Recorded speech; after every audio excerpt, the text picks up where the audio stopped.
Obrigado, Nick.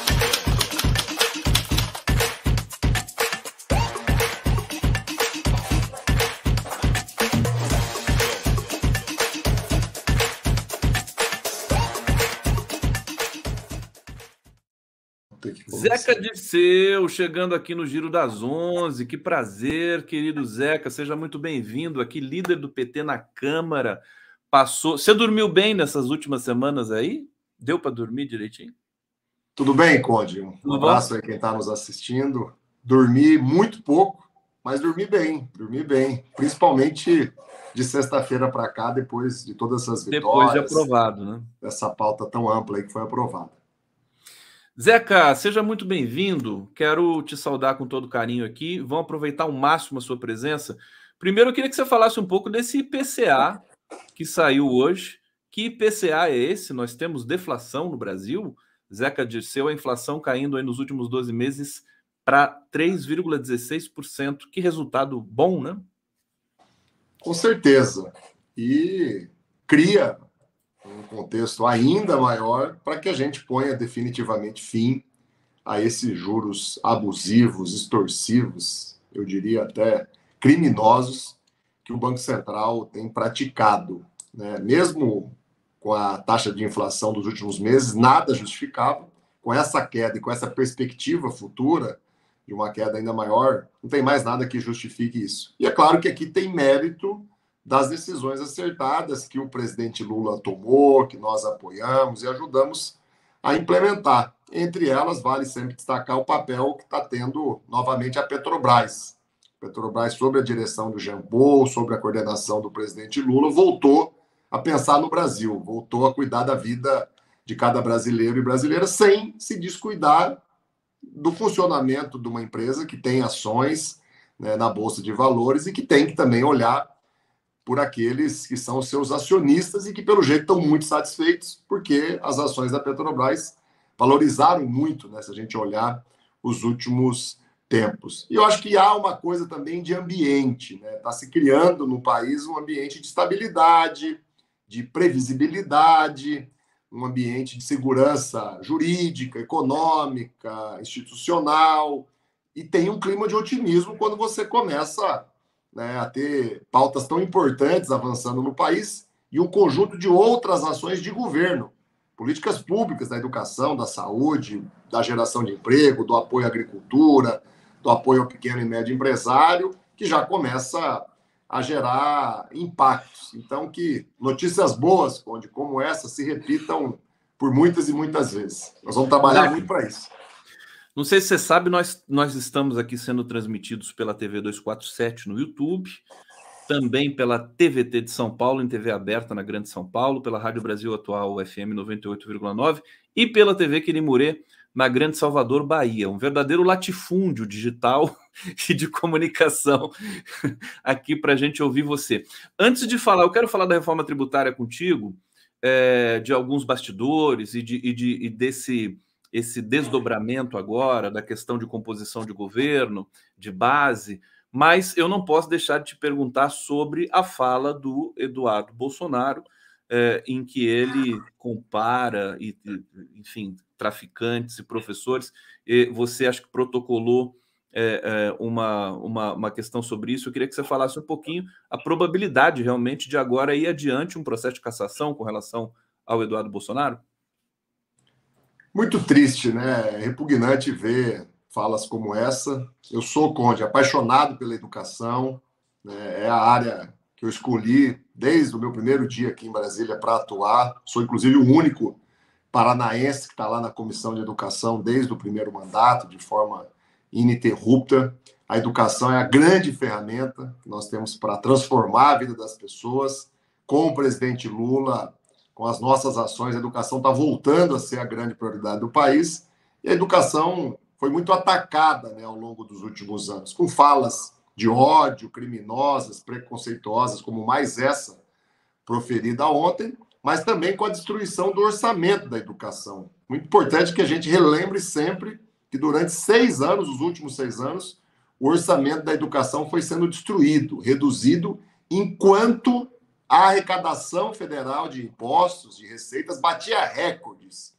crescia como nunca pela ausência da reforma tributária nos últimos anos e pela alta carga tributária que foi sendo imposta ao nosso país. Então, a fala dele é deplorável, né? Quero agradecer aqui a todos os nossos deputados e deputadas que compõem a Comissão de Educação, não só do PT, mas da nossa federação, com o PV e o PCdoB, que se somaram a mim, assinaram, né, essa denúncia à Procuradoria-Geral da República. Nós queremos que o Ministério Público investigue, denuncie, que práticas como essa não sejam toleradas e ele seja, no rigor da lei criminal, devidamente punido. E nós sugerimos, preparamos até a peça, a partir ali do trabalho da nossa equipe da liderança da federação, da liderança do PT, que o PT entre também, né, com uma denúncia no Conselho de Ética, o que eu acho que deve estar acontecendo na data de hoje. Ele já é, né, réu, já está respondendo no Conselho de Ética, já está muito perto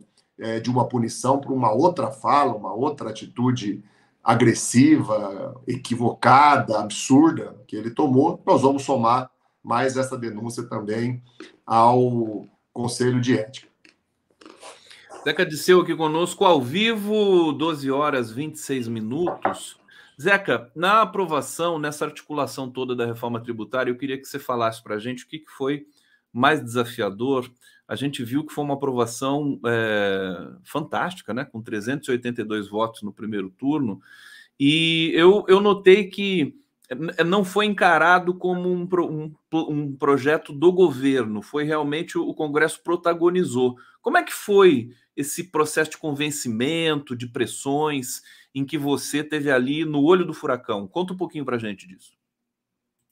Olha, é uma vitória de todos e de todas, tem vários que lideraram, que influenciaram e que contribuíram com esse processo, mas o governo, é importante a gente esclarecer, né, teve sim papel decisivo. Primeiro, não atrapalhando, viu, Conde? Eu estou aqui desde 2010, em outros momentos, e eu acompanhava discussões da reforma tributária ainda quando eu era prefeito, em 2005, chamado aqui pela CNM para acompanhar os prefeitos, os municípios, já era uma pauta que se tentava votar há muito tempo. Então, primeiro, não atrapalhando, isso já foi uma grande contribuição. Segundo, né, na montagem dos dois fundos, se não é o aporte do governo federal, não é a fala firme do ministro Haddad, esclarecedora, de convencimento, a gente talvez não teria avançado, né? Quem estava mais à frente da outra tentativa, que eu acho que ainda era o presidente da Câmara, o Rodrigo Maia, né, de votar uma reforma tributária, fala que uma das questões decisivas para ter dado errado aquela tentativa, que foi acho que há 2, 3 anos atrás, foi o fato do ex-ministro Paulo Guedes se negar a garantir os aportes ao fundo. Ele só aceitava se aumentasse a arrecadação, era uma suposição, uma coisa incerta. Então, o governo federal teve um papel assim muito importante, né? A liderança que fez desse assunto o presidente Lira, a maneira como ele coordenou com os outros líderes, foi fundamental. O grupo de trabalho, né, fez um trabalho realmente excelente, né? Destaque aqui para o relator Aguinaldo Ribeiro e para o nosso indicado, né, o deputado Reginaldo Lopes, do PT de Minas Gerais, que coordenou o grupo de trabalho. Foram muitas viagens aos outros estados, conversas com governadores, com prefeitos e com praticamente todos os setores produtivos importantes do país. E foi se construindo ali uma conciliação, né? Foi se deixando de lado, muitas vezes, interesses, né, individuais, muito paroquiais, que sempre se sobrepunham. Muita gente recuou. Eu quero destacar aqui o papel que teve os governadores, né, em especial os governadores dos estados mais ricos, dos estados maiores do país. Quero aqui condenar a atitude canalha que teve, né, a Frente Nacional dos Prefeitos, que eu sei que não é responsabilidade de todos os prefeitos das capitais, mas alguns deles sim, jogaram sujo no final do processo, depois de terem participado, depois de terem sido ouvidos, depois de terem demandas suas acolhidas, soltaram, pagaram, né, uma propaganda na Globo, nas emissoras de televisão, mentindo sobre o caráter da reforma tributária que estava avançando. A Confederação Nacional dos Municípios, a Associação Brasileira de Municípios, teve um papel positivo, souberam compreender a importância da reforma, souberam cobrar, exigir pontos, mas também recuar nas vezes que era necessário um acordo. Então, um processo de amplo entendimento, de amplo acordo que envolveu atores dos mais diversos e que, mais uma vez, a nossa bancada cumpriu o seu papel. Foi a bancada do PT a que mais deu votos para aprovar a reforma tributária, seguido da bancada do União Brasil. Já tinha sido assim na PEC da transição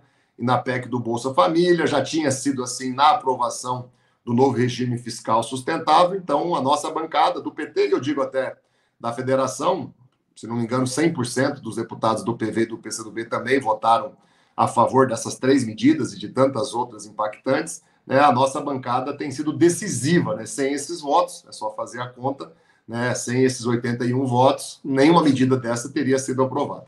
Agora, foi impressionante o percentual dos outros partidos também, inclusive de direita, né? Que votaram pela aprovação da reforma tributária, tudo na faixa ali de 80%, até o PL, que é o partido Bolsonaro.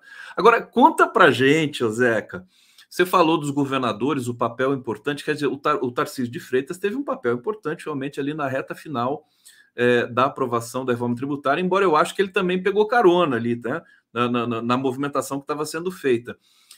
Isso causou um grande rebuliço na direita, a ponto de haver o Tarcísio ter de ser escoltado depois de uma reunião ali do PL, depois de ter divergido ali publicamente do Bolsonaro.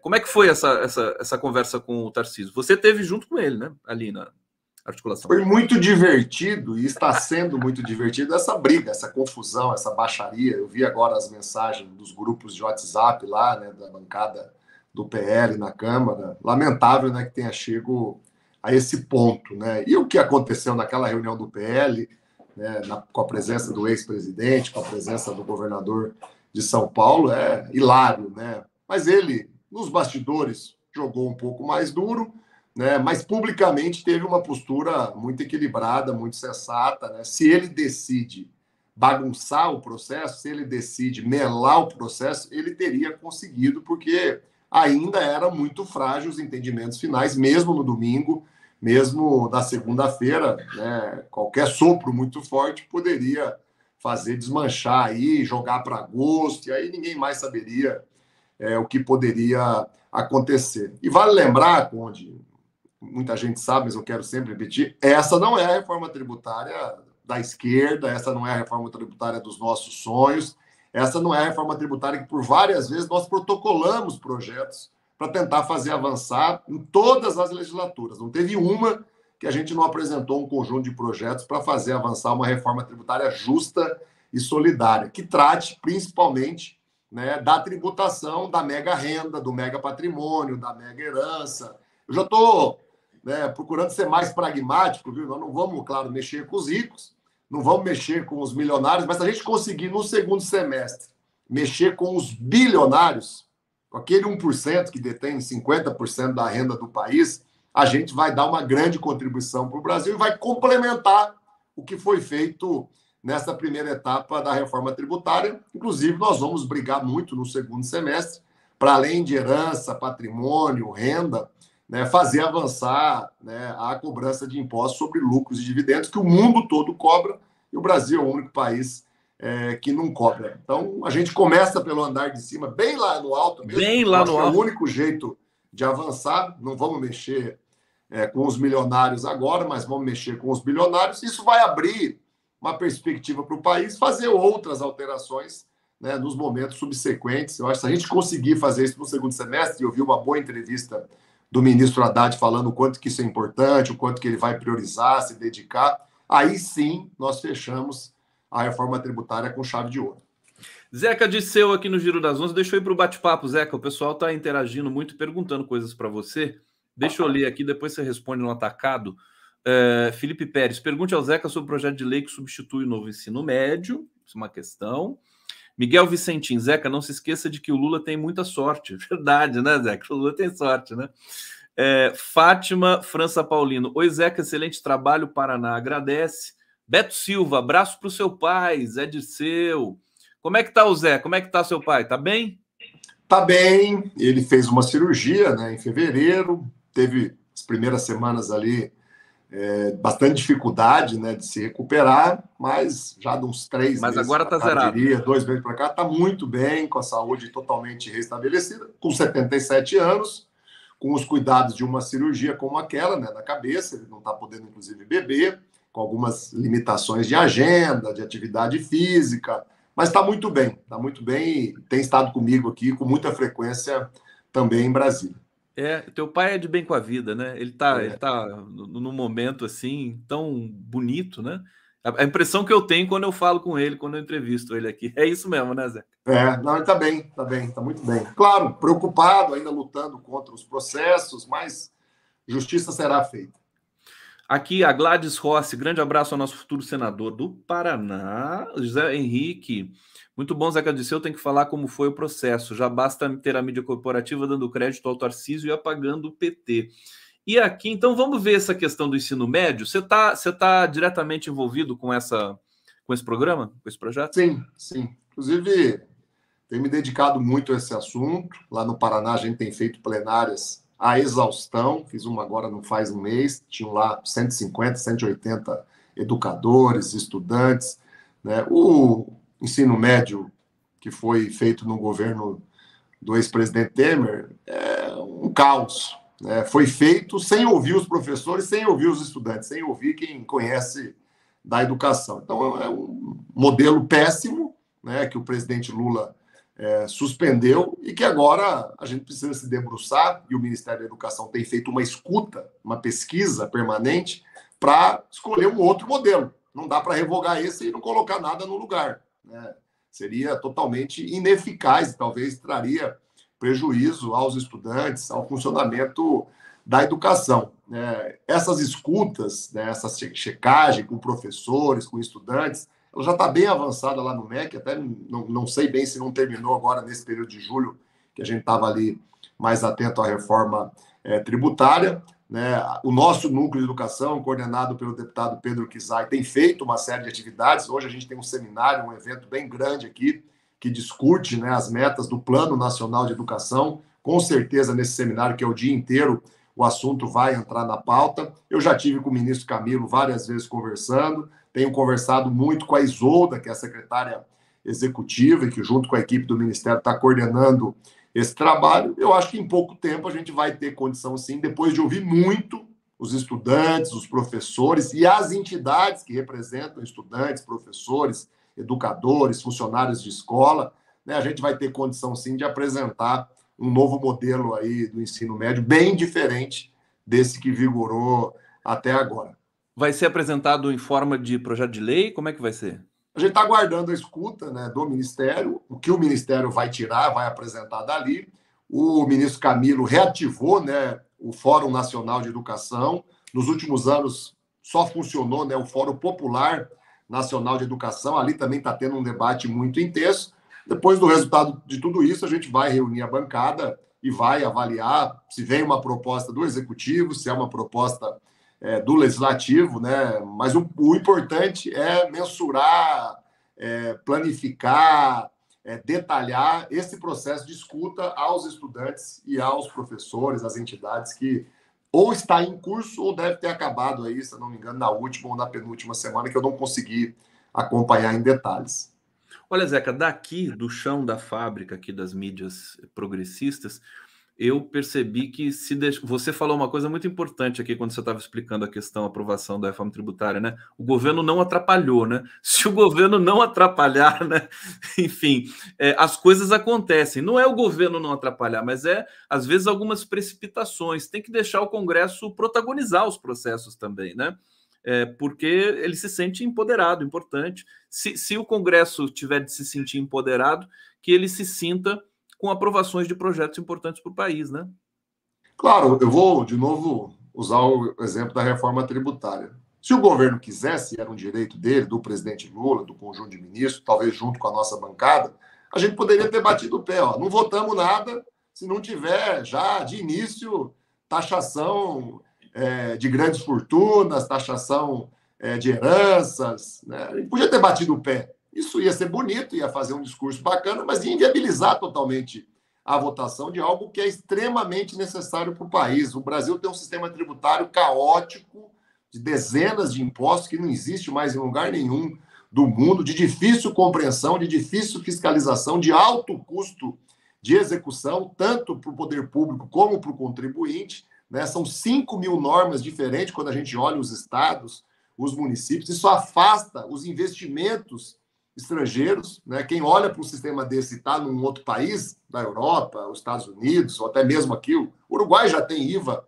há muito tempo. Eu sou deputado do Parlamento do Mercosul, acho que há 4, 5 anos, e já está funcionando lá, e muito bem, há muito tempo. Então, a gente deu um salto assim de qualidade do ponto de vista das possibilidades de desenvolver a economia, de gerar emprego e renda, e fazer, sim, justiça tributária, porque o cashback é isso também. Né? Você não mexeu ainda na renda, no patrimônio, na herança, nas fortunas, mas quando você coloca o cashback, isso é uma ação de justiça tributária, de diminuir desigualdades sociais. Então, o governo e a nossa bancada, se fosse levar ao pé da letra a sua convicção ao máximo, teria inviabilizado a aprovação dessa reforma. Como pode inviabilizar a aprovação de vários outros temas que muitas vezes a gente não está aprovando exatamente aquilo que a gente quer, aquilo que a gente sonha. Ninguém na bancada do PT, onde eu diria até da federação, votou o novo regime fiscal sustentável de forma confortável, feliz, satisfeito, comemorando. Óbvio que não. Mas sem aquilo, nós não estaríamos colhendo já os resultados dessa política econômica, desse clima que foi sendo criado, dessa perspectiva que foi estabelecida. E é claro que quando é algo muito ruim, algo que vai inviabilizar o país, aí sim a gente sabe se opor, a gente sabe empastelar uma votação lá, fazer com que ela não aconteça. Eu estou todas as semanas no colégio de líderes, acaba não saindo na imprensa, mas não imagine que não aparece lá propostas, né, tentativas de votar projetos dos mais absurdos. E somos nós, é a nossa bancada que está lá questionando, se opondo, obstruindo, né, inviabilizando que pautas malucas aí dessa direita mais extremista, dessa ala insana aí do bolsonarismo, que ela avança. Claro que a gente não fica falando isso o tempo todo, porque vai criando um clima de conflito que, para quem está governando, não interessa. Perfeitamente. Zeca, eu vou até sugerir, quer dizer, eu acho que você está dizendo que tem todo um trabalho. Aliás, a gente sabe que tem todo um trabalho das bancadas, dos líderes e de todos os parlamentares que não chega, que não vira público, as pessoas não ficam sabendo o que acontece ali no bastidor. Eu acho que poderia fazer sei lá, um grupo de trabalho para que isso se tornasse cada vez mais, para, inclusive, sofisticar o nosso debate com relação às matérias. Eu acho que o Brasil, o que eu sinto daqui na cobertura de todas as mídias, é de que o debate está voltando. Eu vou te perguntar daqui a pouco aí sobre o clima, o bastidor aí no parlamento, mas a impressão que dá é essa, quer dizer, a gente está requalificando a nossa capacidade de produzir debate público. Eu vou colocar um pouquinho a imagem aqui da CPMI dos atos golpistas. A deputada Érica Hilton está falando, olha só que imagem fantástica. Agora, ao mesmo tempo, qual que é a sua visão dos trabalhos da CPMI, o Zeca? Você acha que está funcionando, está dando certo? O que eu recebi de informação aqui é que a oposição, os partidos de ultradireita, já estão querendo parar com a CPMI, que não deu certo para eles, né? O que você pode dizer para a gente? A minha percepção é que eles se arrependeram antes mesmo da CPMI começar. Eles achavam que iam inverter a verdade histórica do que aconteceu no ano passado, nos anos anteriores, do que aconteceu antes e depois do dia 8 de janeiro. Se deram mal, né? Estão sendo triturados ali. Acho que o nosso pessoal está indo muito bem. Uma questão aqui ou acolá que precisa ajustar, mas está indo muito bem, né? E a verdade está sendo, né, mantida, estabelecida, expandida, né? Que houve, de fato, uma tentativa de golpe, que não foi um fato isolado, é uma soma de fatos que foram sendo coordenadas pelo ex-presidente e os seus mais próximos ao longo dos anos anteriores, antes, durante o processo eleitoral e depois do processo eleitoral. Eu acho que o trabalho da CPMI ele vai complementar o bom trabalho que as polícias, que o Ministério Público, que o Judiciário está fazendo, com o respaldo do governo federal, do Ministério da Justiça, do trabalho da própria Polícia Federal. E, do ponto de vista da política, vai ficar muito evidente que a turma mais insana da extrema-direita continua achando que vai levar o país na mentira, que vai criar uma narrativa totalmente fora da realidade que o conjunto da população vai acreditar. Uma coisa é quando eles governavam o país, tinha um aparato de dinheiro, de estrutura de comunicação, né? E muita gente de boa fé acabava sendo induzida. Outra coisa é agora, que nós temos uma condição de disputa mais equilibrada dentro do processo político, do parlamento, de outras esferas de poder, e também uma disputa, talvez ainda nós estamos perdendo, mas um pouco mais equilibrada na questão de comunicação. Então, eu acho que a CPMI não preocupa ao país, não preocupa ao governo, preocupa a eles que cometeram crimes, que tentaram dar um golpe, que tiveram uma ação terrorista, né, antes, durante e depois o dia 8 de janeiro, e ela é educativa. Né? Eles vão pensar 2, 3 vezes antes de criar CPIs. Né? Ninguém se elege contra. Eu sempre fui contra a CPI de todos os aspectos, mesmo quando a gente estava na oposição. Ninguém se elege dizendo que vai fazer CPI. Todo mundo vai para a campanha, como for em outubro, dizendo que vai melhorar a educação, que vai apoiar o SUS, que vai ajudar a gerar emprego, que vai ajudar a baixar os juros. E aí depois, né, a pessoa se elege e quer fazer daquilo ali o centro das atenções do país, a coisa mais importante. Claro que tem exceções. A da pandemia foi uma entre poucas, se a gente olhar os últimos 20, 30 anos, que de fato desempenhou um papel necessário e deu o devido resultado. Porque se não fosse aquela CPMI da pandemia, né, uma CPI, se eu não me engano, só com senadores, né, uma CPI, né, o Brasil não teria comprado as vacinas, nós não teríamos só perdido ali em alguns meses 200, 300 mil vidas, isso teria ido para um patamar, né, ainda mais trágico do que já foi. Você tem toda a razão. Inclusive, o relatório dessa CPI da Covid precisa ser publicado, precisa ser repercutido muito fortemente. Inclusive, deve ser agora em função dos processos que o Bolsonaro, o Pazuello, todos eles estão enfrentando aí na justiça. Fazer um filme. Fazer um filme, fazer um documentário, Zé. É isso mesmo. Você tem toda a razão. Assim, a gente ficou mal acostumado, né? Porque aquela CPI realmente foi, acho que, a mais importante da história brasileira. Para resumir. E agora essas CPIs estão um pouco mornas, né? Olha, a Elizabeth Pittini está dizendo aqui, Zeca, parabéns pelo trabalho. Marcos Gonçalves Ribeiro, Zeca, o que pensa sobre as críticas sobre a comunicação do governo, que passa para muitos, que está perdendo feio para a ultradireita? Eu acho que o Zeca já até falou disso agora nessa última inserção, mas depois, se ele quiser, ele reforça aqui a questão da comunicação. Elias Moura, Zeca Disseu tem que taxar os mais ricos, heranças. Tucão Grilo, melhor deputado federal, Zeca Disseu do Paraná. Cristiana Campanha, sugiro o Requião que não tem mandato para o Senado. Vai ter uma briga no Paraná agora para pegar a vaga do Sérgio Moro. Está todo mundo dando como certo que ele vai ser cassado. É isso mesmo, Zeca? Primeiro, no que depender de mim, Conde, dentro do PT não tem briga. Nós vamos fazer um processo de diálogo, de construção coletiva, de entendimento. Isso não é uma decisão que cabe a uma única pessoa, né? Acho que a própria direção nacional do partido vai ter que se posicionar, porque não vai ser uma eleição só estadual.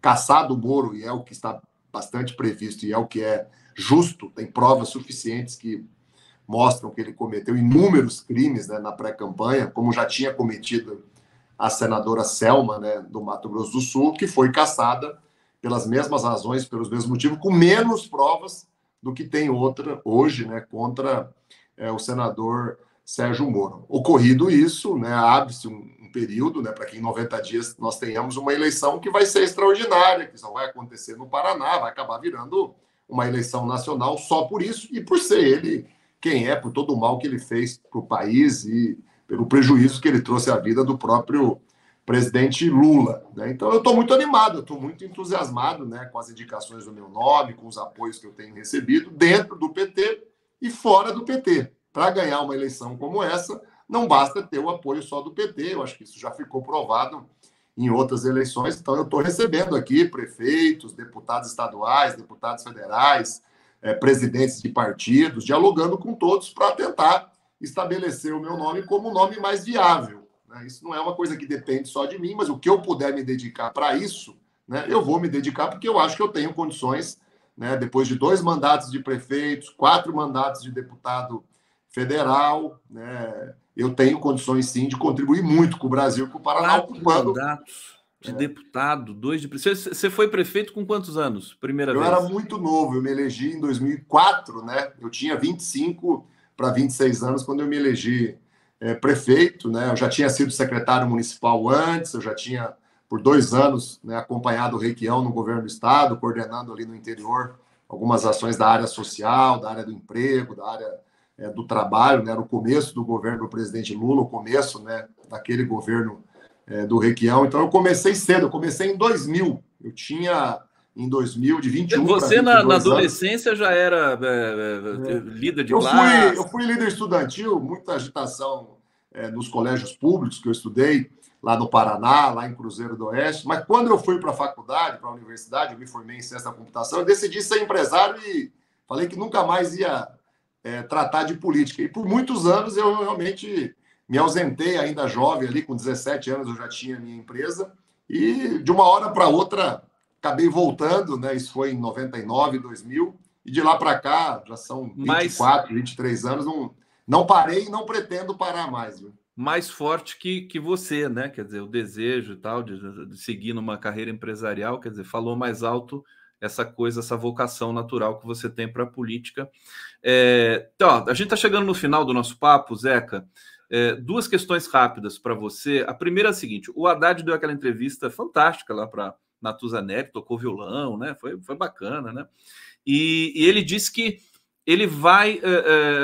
O governo está pensando em mandar a reforma tributária, o outro pedaço da tributária, mesmo antes de ser aprovada essa.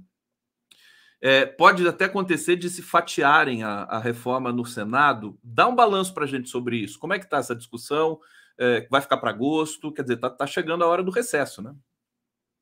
Não, eu acredito, eu não tenho detalhes lá do Senado, a gente acaba não conseguindo acompanhar muito, mas que o Senado vai repetir o que a Câmara fez. Isso é um assunto já bastante conhecido, o texto está muito redondo, claro que cabe talvez um ou outro aperfeiçoamento, mas eu imagino que o Senado vai votar muito rápido isso, não vejo necessidade de fatiamento, se fizerem, que façam dentro da devida celeridade, e como eu disse, o Haddad está corretíssimo, e é um desejo da nossa bancada, eu já tinha até falado isso nas entrevistas que eu dei semana passada, né? Nós temos que avançar, sim, com a outra parte, que é taxação de renda, de herança, de fortuna, né, de patrimônio e dos lucros e dividendos, que é um absurdo o Brasil ainda não cobrar. E fazer o cashback talvez seja uma das primeiras leis complementares a serem aprovadas, porque é um mecanismo de justiça tributária, social, muito importante. Zeca Dirceu aqui conosco, já estamos terminando. Olha, o Guilherme Matos, agradeço ao Zeca pelo apoio à construção da Polícia Penal Federal. Ô Zeca, conta pra gente agora como é que foi aquele jantar na casa do presidente Lula depois da aprovação da reforma. Conta pra gente como é que foi. Foi Lula estava descontraído, contente. foi descontraído, né? O presidente estava muito alegre, muito feliz, agradeceu a todos nós, agradeceu bastante ao presidente Lira, ao ministro Padilha, ao líder Zé Guimarães, que estavam lá, ao Guinaldo Ribeiro, que foi relator, o Reginaldo, que foi coordenador da reforma tributária. E eu acho que o que aconteceu na semana passada, além da gente aprovar a educação integral, o programa de aquisição de alimento, o novo CARF, a reforma tributária, o que aconteceu na semana passada foi um grande passo também de cimentar uma base de articulação política do governo. E o presidente Lula, muito hábil, muito experiente, fechou com chave de ouro quando chamou a todos, né, depois de muitos entendimentos que os ministros coordenaram. Eu vi o Haddad participando de várias reuniões, o Padilha participando de outras, desde domingo, né, a gente estava trabalhando, né, então estava tudo bem engrenado ali para ter uma participação, né, maior, né, no apoio ao governo do PT, do Republicanos, do União Brasil, até mesmo de uma parte do PL, e aí o presidente conseguiu ali, né, fazer, né, um gesto, né, de carinho, de confiança, mas que vai cimentando, né? Eu estou muito convencido, dando consequência a tudo que ele estabeleceu ali, que em agosto e durante os 6 meses próximos, nós vamos ter um clima de muito mais estabilidade política, de maioria muito mais ampla, para aprovar as medidas que tocam a vida das pessoas, que são importantes ao país. Uma delas é o desenrola. Quanta gente está assistindo aí, está endividado, está esperando ali para liquidar aquela dívida de 3, 4, 5 mil reais, as pessoas que ganham 1 salário mínimo, 2 salários mínimos.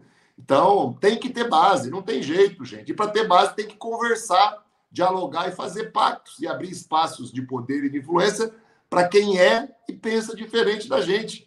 Quem inventou isso não foi o Zeca, quem inventou isso não foi só o presidente Lula, que sabe conduzir muito bem, né? A democracia funciona assim, nos outros países é assim, nos governos estaduais é assim. Quando eu fui prefeito, eu tive que fazer assim. Agora, com critérios, com transparência, com muita lisura, legalidade, que é isso que o presidente Lula está fazendo.